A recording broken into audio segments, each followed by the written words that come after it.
fantastic breakdown as normal, Balaith. We are going to go from one damn good guest to another damn good guest. We have the man himself, Dan Kovalik. How you doing, Dan? You doing okay this morning? I'm good. How are you? I am doing okay. I'm doing well. I'm sorry for the noise of prayers that take place in the background. They go on 5 times a day, I think. Oh, I The love only it. time I love that. Yeah, no, I love that in the I am Muslim perfectly world. okay with it normally, just not during the show because it's like, dude, you're interrupting my show. Yeah. But the only time that bothers me at 4 in the morning, when they start tuning up, oh man, it is like a chorus tuning up where everybody's off key, everybody's like doing their own thing, and then at a certain point, it locks into focus where all of them are hitting their notes. It's so wild. It's almost like when the rooster comes up, the prayers effectively start. It's so wild. But yeah, usually I don't mind. Usually I actually enjoy it. It's very magical. It's very magical. It's a beautiful thing. I have a friend in the building. She actually has a clock that does that. It'll make really interesting. Yeah. Oh, that's interesting. Yeah, I enjoy it. I always enjoy it. Even when I was in Egypt, even when I was in Albania, like in the various Muslim countries, you can hear it. They put the loudspeaker up, so I'm on the 39th floor, and I can hear it. It just comes through the windows. Oh wow, that's awesome. Yeah, but Dan Kovalik is an American human rights, labor rights lawyer, political activist. He previously taught at International Human Rights at the University of Pittsburgh School of Law. I am happy that you're joining me, Dan. And just to show your book, this is the book that is coming out on October 1st. If you get your copies now, they would have them by October 6th, from my understanding. Syria, Anatomy of a Regime Change. This was written with Oliver Stone and Jeremy Kuzmarov. Oliver Stone wrote the foreword. Shout out to you for getting that. And shout out to Jeremy Kuzmarov for helping writing this book. This is fantastic, Dan. I'm so glad you were able to write this book. Is Syria, I've heard people make the argument Syria no longer exists. Is it fair to say that's true? Yes, I think it is. That doesn't mean it may not rise like a phoenix at some point, but I think at the moment it's fair to say Syria is gone. Now, how did it go? Is the next operative question. I'm sorry to interrupt you. Please finish your thought first. No, it's fine. Well, so in December of 2024, after years of war imposed from the outside by a number of countries, including the United States and Israel,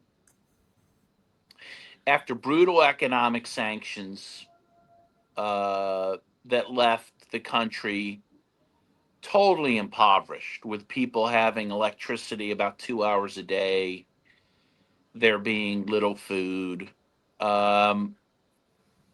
Finally, the one of the main terrorist groups that the West was supporting to overthrow the president Bashar al-Assad took over with very little resistance, because again the country had been so worn down. And this group, which was the Al-Aqsa Front of, not Al-Aqsa, I'm very, very sorry, Al-Nusra Front of Al-Qaeda, which renamed itself HTS, took over power. And a guy named al-Jilani, who was the head of HTS, had been the head of ISIS at one point, declared himself president. Well, as predicted by the U.S. Defense Intelligence Agency, which is an official U.S. intelligence agency, back in 2012, they stated in this document that was classified at the time but became declassified that the West was backing Al-Qaeda in Syria, and that Al-Qaeda's goal was to set up a caliphate in Syria, meaning a religious extremist government which would tolerate no other religions except for this extreme Wahhabist religion. Well, what happened was Al-Qaeda took over, and it is setting up a religious caliphate, just as predicted. And what that means in practice is the new government and aligned forces have been murdering Alawites, which is a form of Islam. Uh, they have been murdering Druze. They have been, which is another religious sect. They have been murdering and repressing Christians,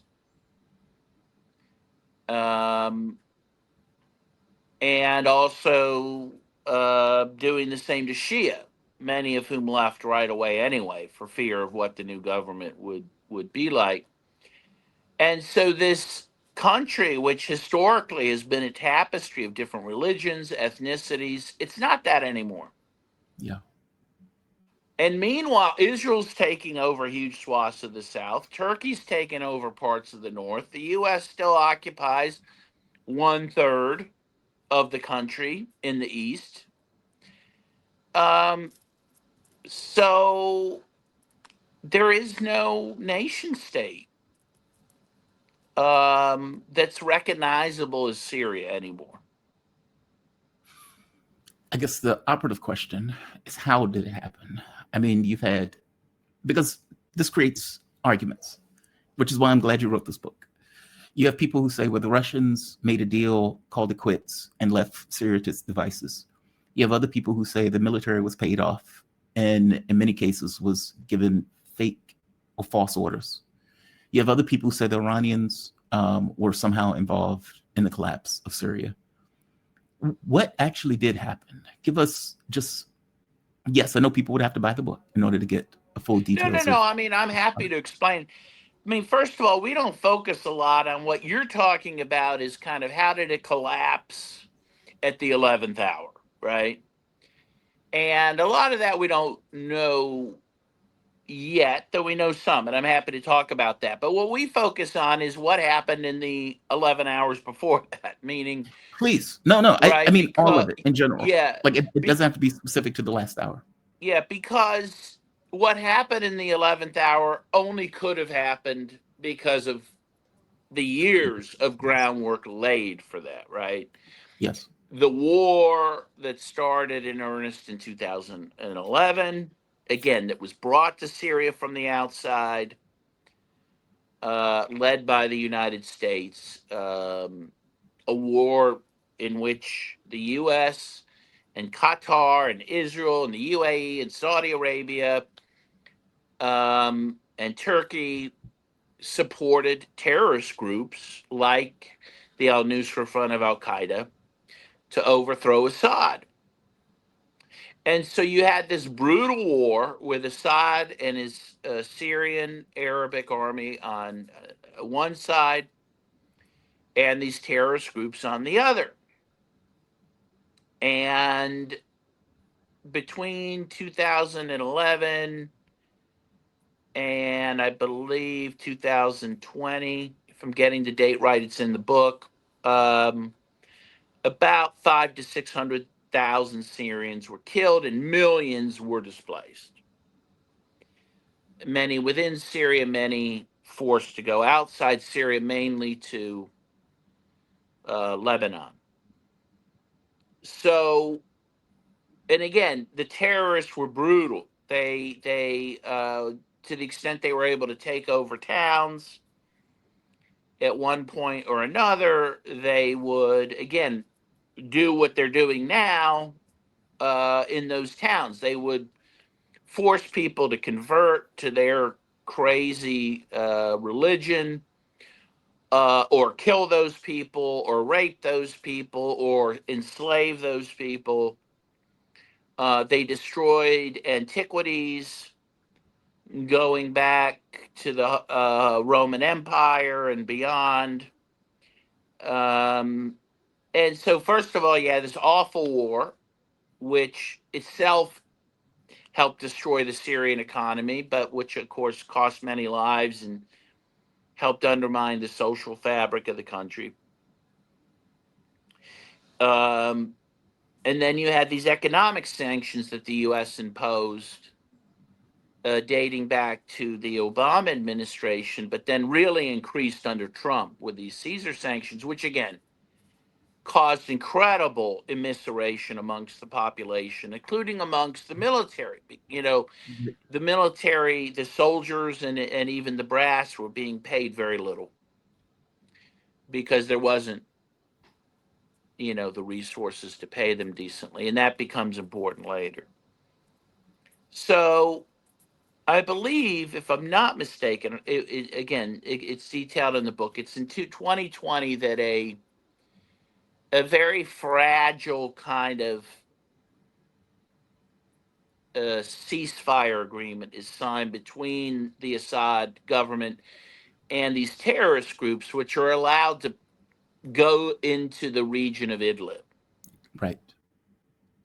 Well, correct. And Let me interrupt right there real quick. yeah, Why didn't Russia, Hezbollah, Syria, I mean, at that point, they had taken like 80-90% of the country back. Why didn't they go right. into Idlib? Well, that's a matter of discussion. I mean, I think Assad wanted to do that. Iran and Russia, I think weren't willing to, at that point, they wanted to, prevent more bloodshed. It would have required a lot of bloodshed. There was already a lot of bloodshed.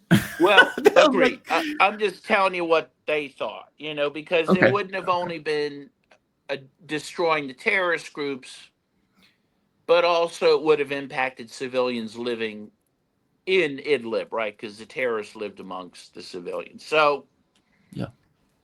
That was a calculus that was made, I think, in retrospect. Well, but not just in retrospect. I think it was probably a bad idea.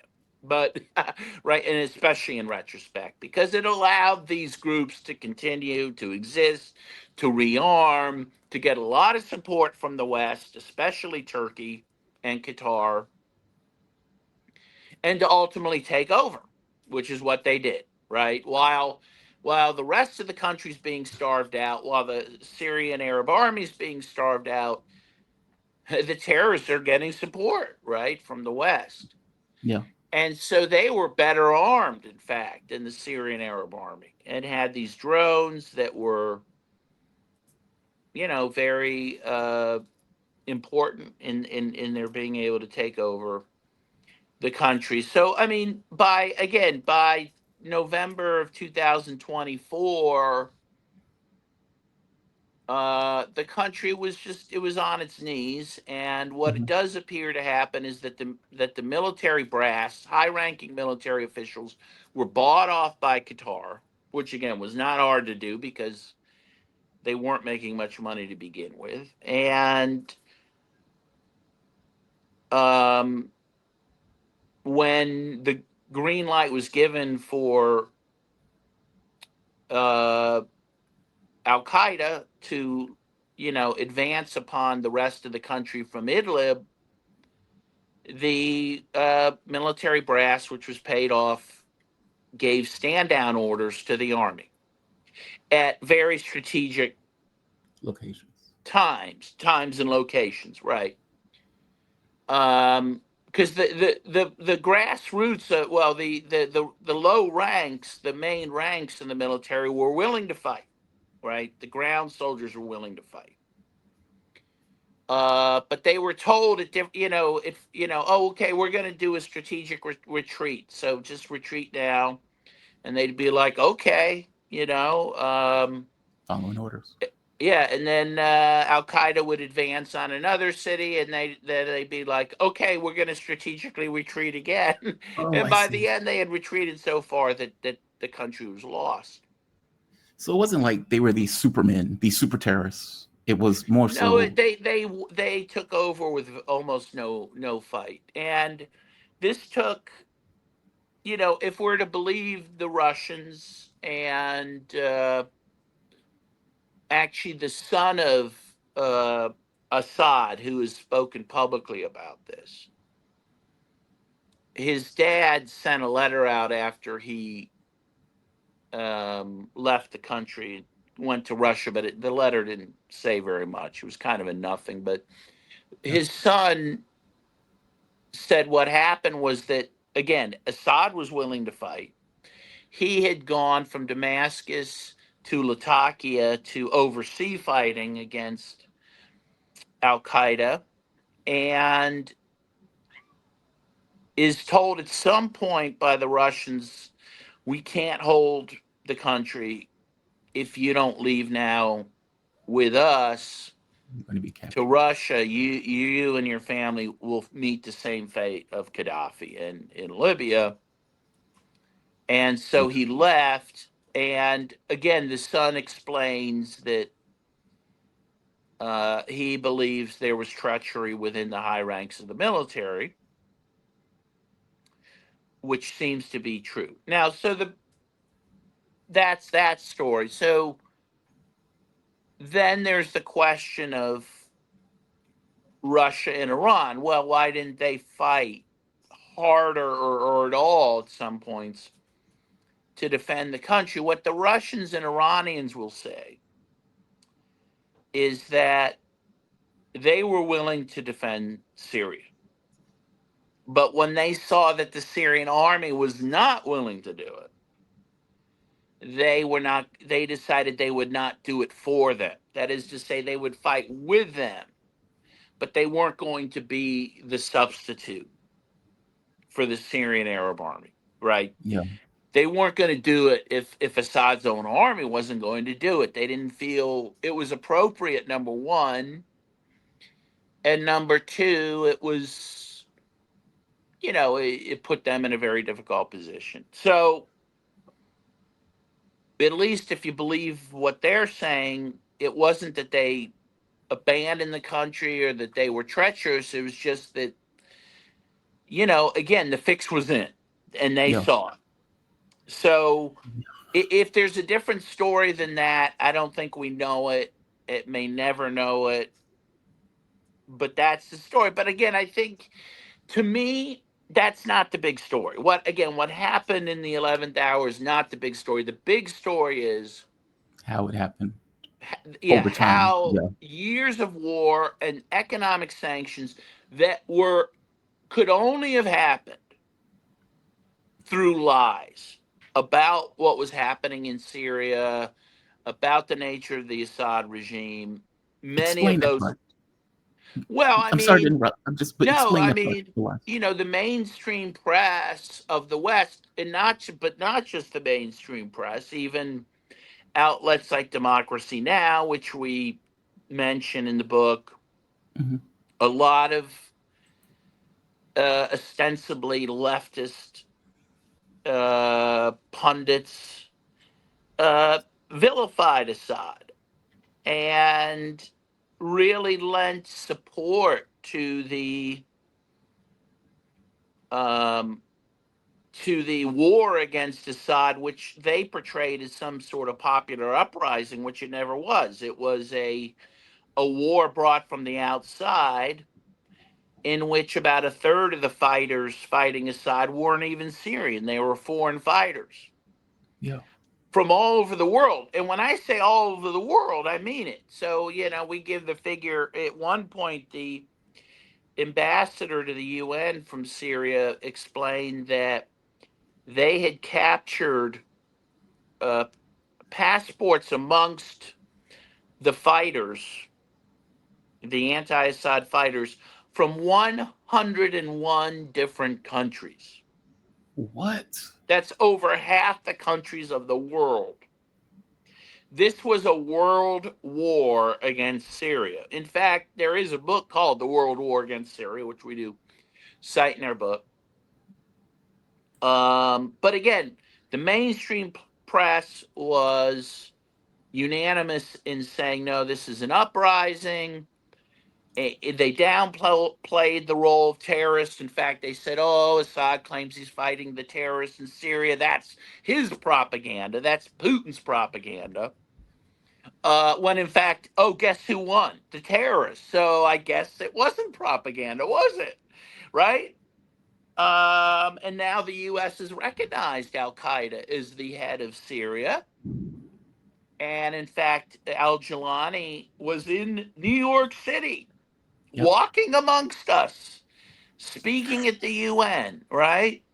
So I guess it's also not crazy for people to have said, people like me and many others, that the U.S. was backing Al Qaeda. Yes. Plus, you have and at times, people like John Kerry, who was Secretary of State. No, was he Secretary of State? Under Um, Obama, he was, yeah. Hillary yeah, Clinton was yeah, first, yeah, and then yeah. John Kerry. He said when he was Secretary of State. Joe Biden said when he was, I believe, Vice President. They made allusions to the fact that the West was backing Al Qaeda in Syria. So again, none of that should be controversial. But again, that was all denied, and it was denied not just by the mainstream press, as I said, by a lot of the so-called independent left press, and in Syria was probably amongst the left in the U.S. one of the most divisive issues ever. And They I were the saw this right on the ground. I saw the peace movement, destroyed by the debates over Syria, because so much of the peace movement, so much of the left bought into the idea that this was all part of the Arab Spring. This was a popular uprising against Assad and should either be supported or tolerated, and versus those of us on the left who said, no, this isn't that. Um, this is not a popular uprising. This is a regime change operation being supported by the United States and the CIA, and it must be opposed. And yes. whatever you think of Assad, that government. He'll be back. There you are. I had infinite confidence he'd be back, but I can't hear you now. I can't hear you.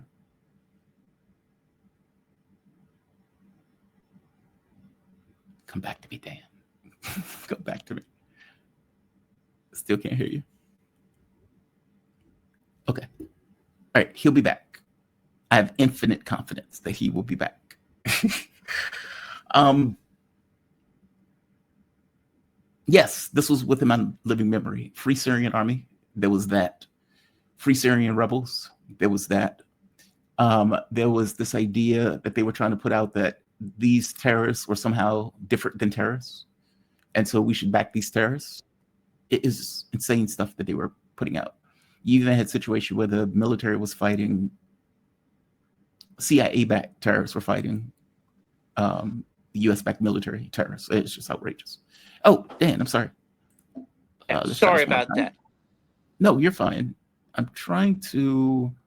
For some reason, I'm not seeing you. There you are. Okay. There we Yeah. are. So There we are. when I was cut off, I was talking about the divisions within the left and peace movement over this. And I remember, for example, I'll give it one microcosm, kind of a good microcosm of this was in the online publication Counterpunch, where they were publishing very basically what amounted to was the CIA propaganda about Syria, right? But Oh, being promoted by cool. so-called leftists, particularly of a group called the ISO, the International Socialist Organization, which doesn't exist anymore. Thank God. They were terrible.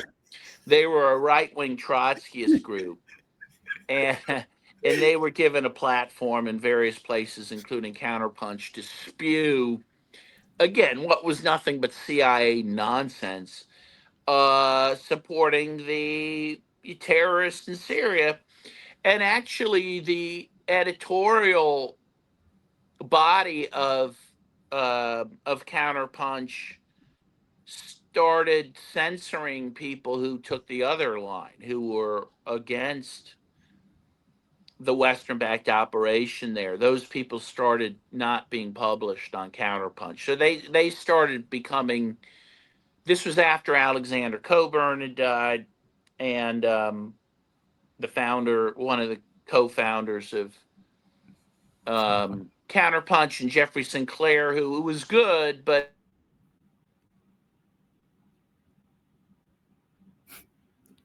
He'll be back. He'll be back. Have infinite faith. Infinite faith that he'll be back. I was published in Counterpunch once. It's unfortunate that they didn't see through that.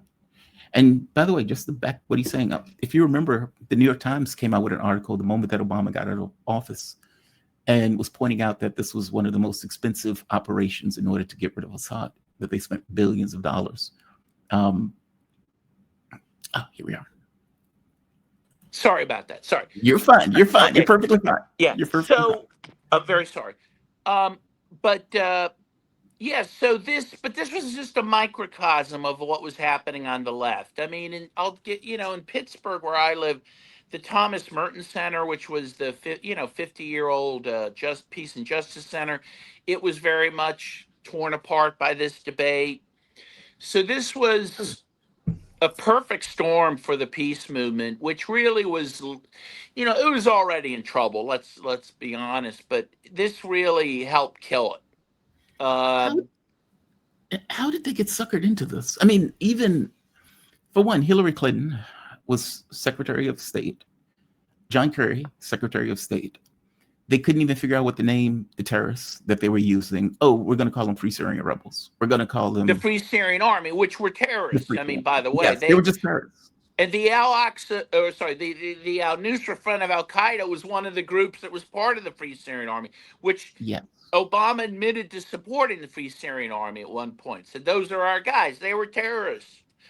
I visited Syria where they, Malula, which is a historic Christian town that the Free Syrian Army tried to destroy, and it was Hezbollah and the Syrian Arab Army that defended it. But you can give numerous examples of that.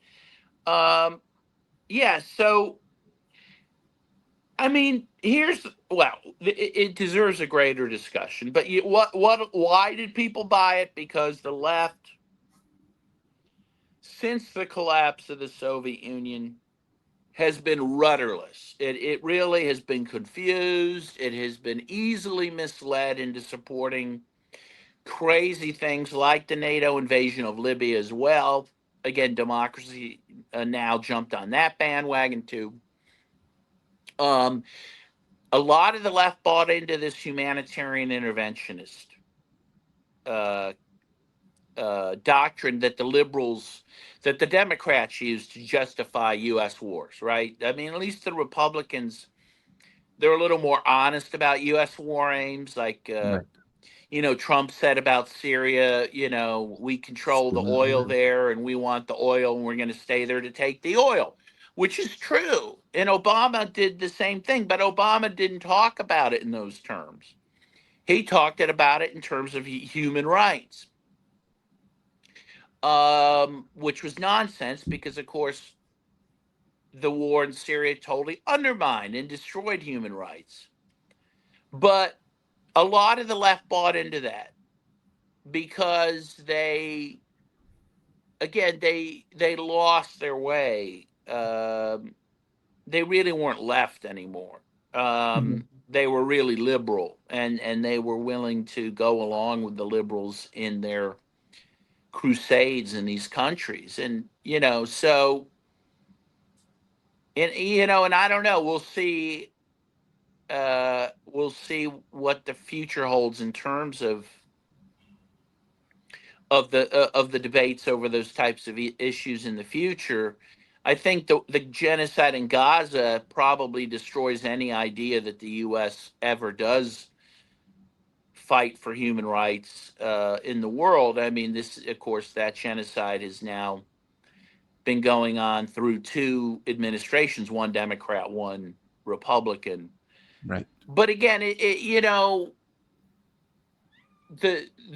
so-called left of the United States, it's just so ideologically impoverished that it can be fooled. It always it always opposes the last war, but it often gets sucked into supporting the current or future war, right? I mean, It's always, oh yeah, Libya is different. It's not Iraq. And then after you see, oh yeah, Libya after the NATO invasion is now divided into at least two different countries, and slaves are being sold on the streets. They're like, oh, I guess it was really more like Iraq, and oh, but But Syria Syria, is different. that's Yeah, not like yeah, Iraq. And then it's like, oh, now that Al Qaeda's in charge and is raping and pillaging the country, oh, I guess maybe that was more like other U.S. interventions. But it's just it's pathetic, really.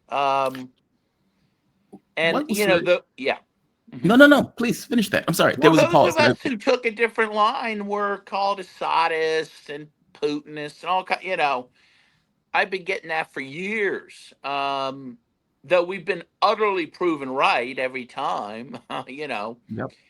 But as Dostoevsky said it, in one of his books, it's easier to forgive someone for being wrong than for being right. So How so true, so true, so true. What was Syria before all of this? I mean, I it remember was it I would was never. amazing. It was an amazing place. I mean, I give this example in my book. My Mhm. friend Roger Harris is a good guy. He's a leftist, but he's also a bird biologist, and Interesting. he takes people all around the world on these tours. Okay, and he's taken Saudi princes and rock stars. He's taken all sorts of people around the world. And at one point, he was actually helping this U.S. State Department with one of their like emerging leaders program, in which they were taking people also around the world to you know do whatever they were doing. And he said 20 years ago, when he was working with these two guys at the State Department, he asked them, he says, well, what's the country people most like to go to? And they said, invariably, Syria. Really? Everyone loves Syria. These are guys in the State Department. And it's because it was peaceful. It was and is historic, although again, a lot of that history is being destroyed as we speak. Even the Roman stones in the Christian quarter are being taken up by the government to eradicate the history of Christianity in Syria. Um, but at that, 20 years ago, all those antiquities existed, and it was very peaceful. Everyone was friendly. Even I found that in 2021 when I was there. So I was there, between that peace deal in 2020, or ceasefire deal, and the end in 2024. I was there twice. And even then, as poor as the country was because of the sanctions, it was a wonderful place. It was very peaceful. The people were very friendly, very kind.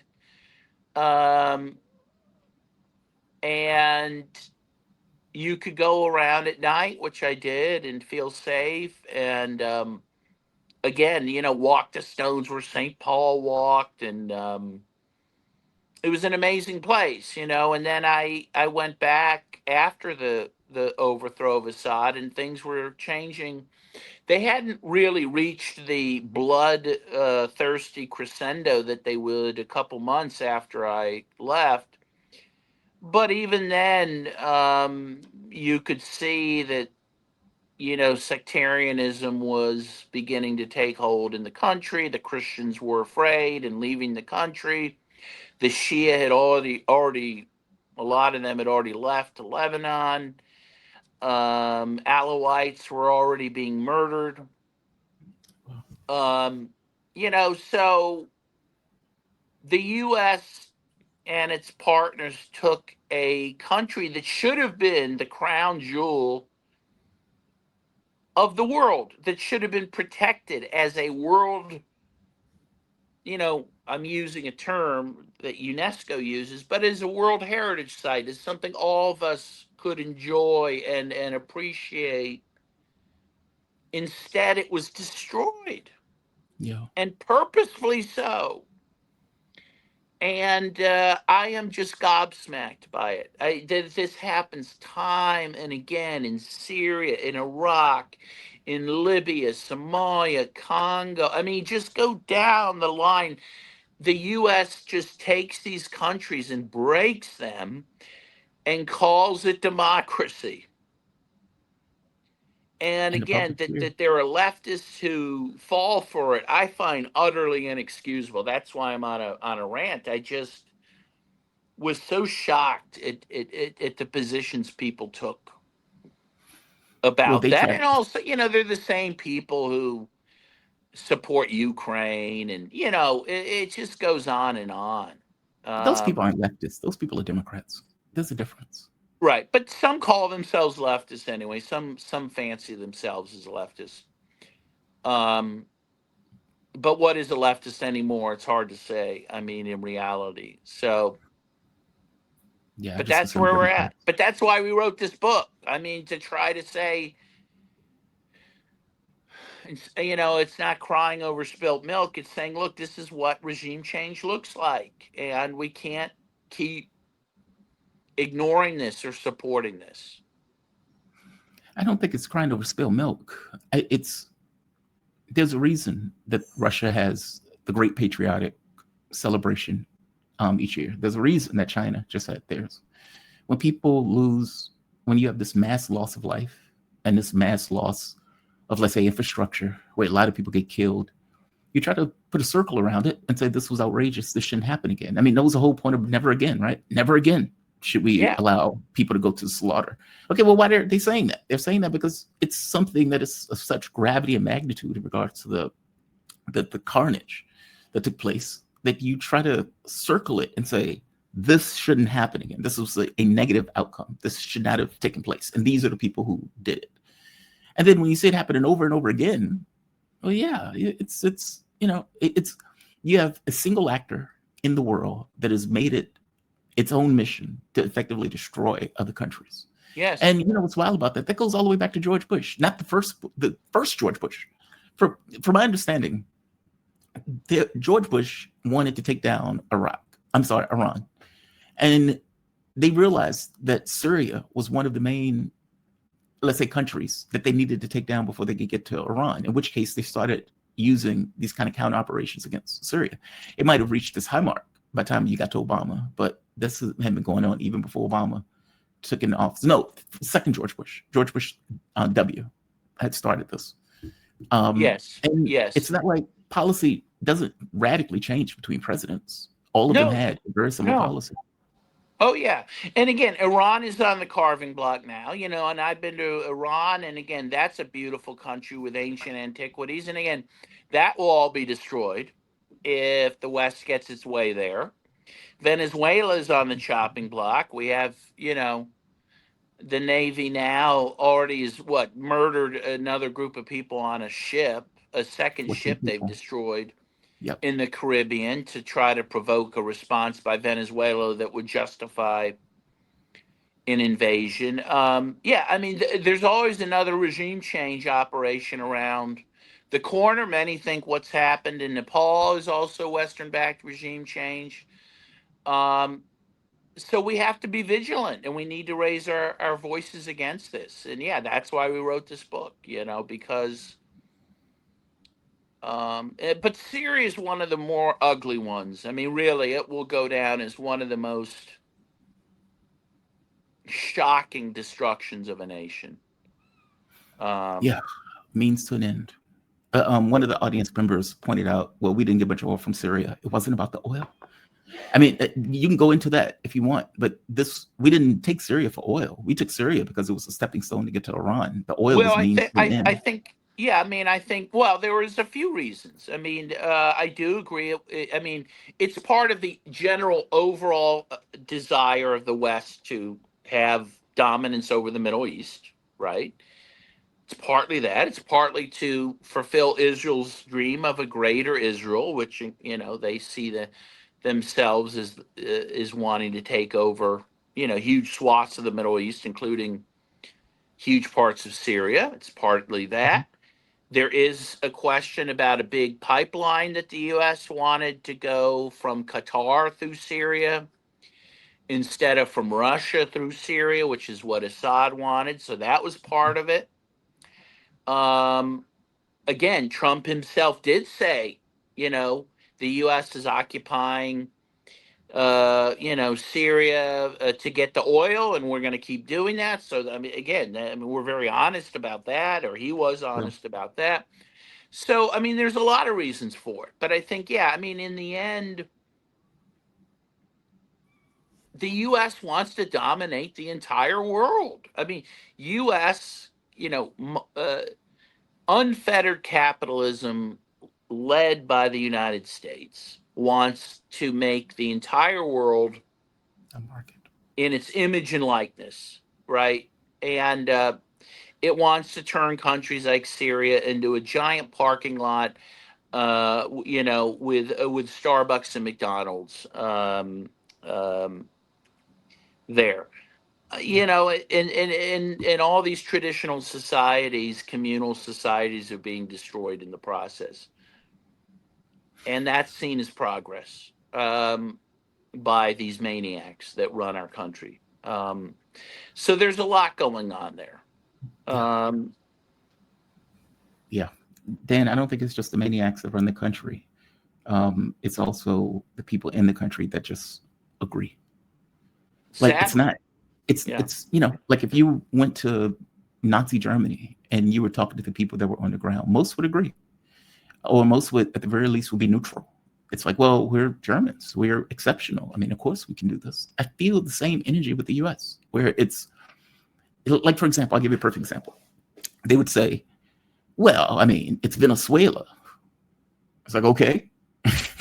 Like, meaning they would justify this idea of going after Venezuela. Well, I mean, Trump said they're sending drugs. And so, it's okay if we attack Venezuela. Maybe it's not that bad that we take out Maduro. It's like, who the F are you? Who the fuck are you?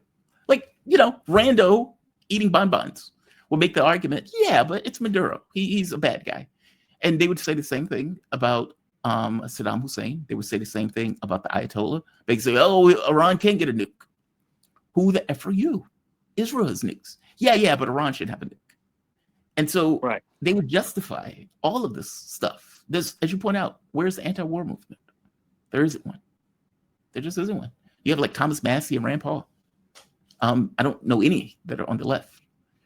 Or No, who I think people call themselves on the left. I hear you. It breaks my heart. Yeah. It'll change.